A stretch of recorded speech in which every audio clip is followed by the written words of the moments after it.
It's fair to say that 2024 was a year that promised so much, but for me, it's been a crushing disappointment. Some of the most anticipated series have either been laughably bad or just mind-meltingly awful.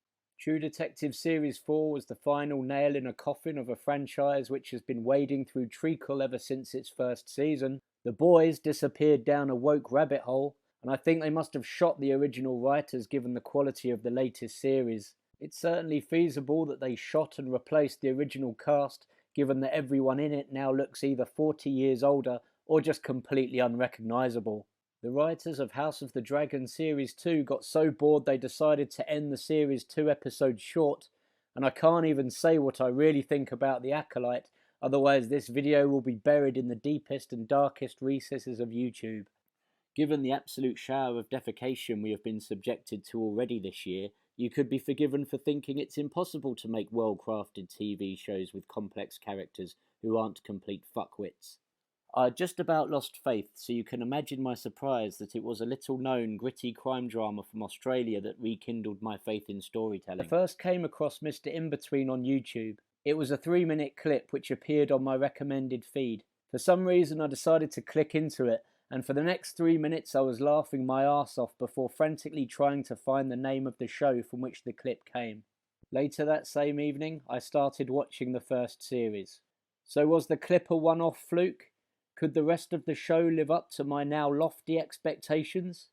No, it didn't. It actually exceeded them.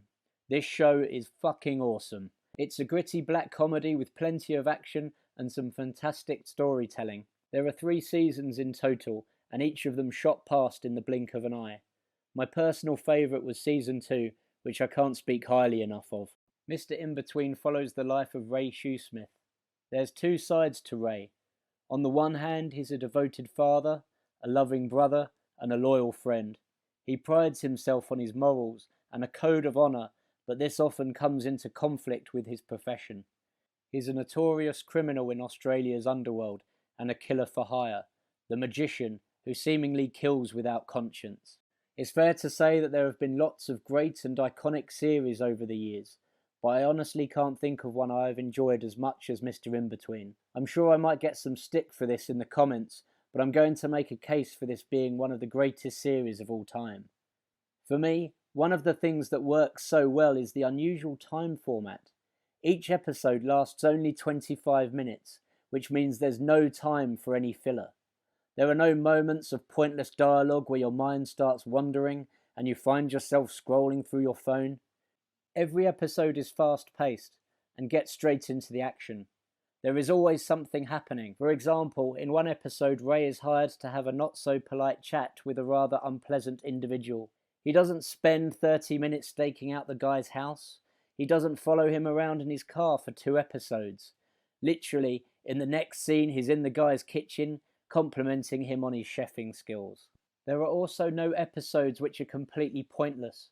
Each episode keeps the story moving, or there is something happening which will keep you entertained. I honestly can't think of a show where the dialogue has been so well scripted. It really is excellent, and it makes Ray's relationship seem authentic. The silly back and forth childish banter Ray has with his friends actually reminds me of pointless conversations you might have with your mates down the pub. The interactions with his daughter are equally as good, and it's entertaining to watch how their relationship changes as she grows older during the course of the series. Some of the dialogue is profoundly powerful, and it makes the hairs stand on the back of your neck.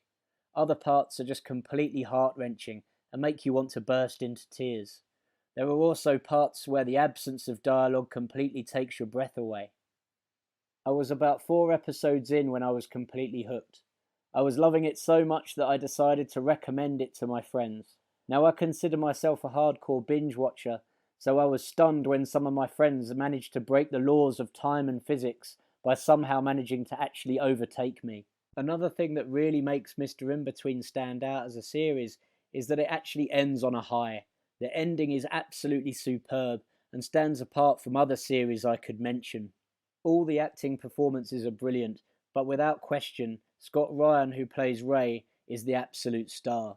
It's rare that you get an actor who can convey so many emotions purely with just facial expressions.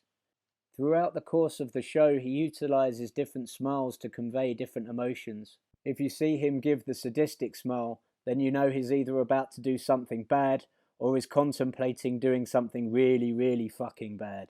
If you like grim crime thrillers with a few laughs, then Mr Inbetween is definitely worth a look. I've tried to make this review as spoiler-free as possible, as not nearly enough people have watched this show, which is a shame because it's an absolute gem. If you haven't seen the show and you watch it after coming across this video, then please drop a comment to let me know how you get on with it.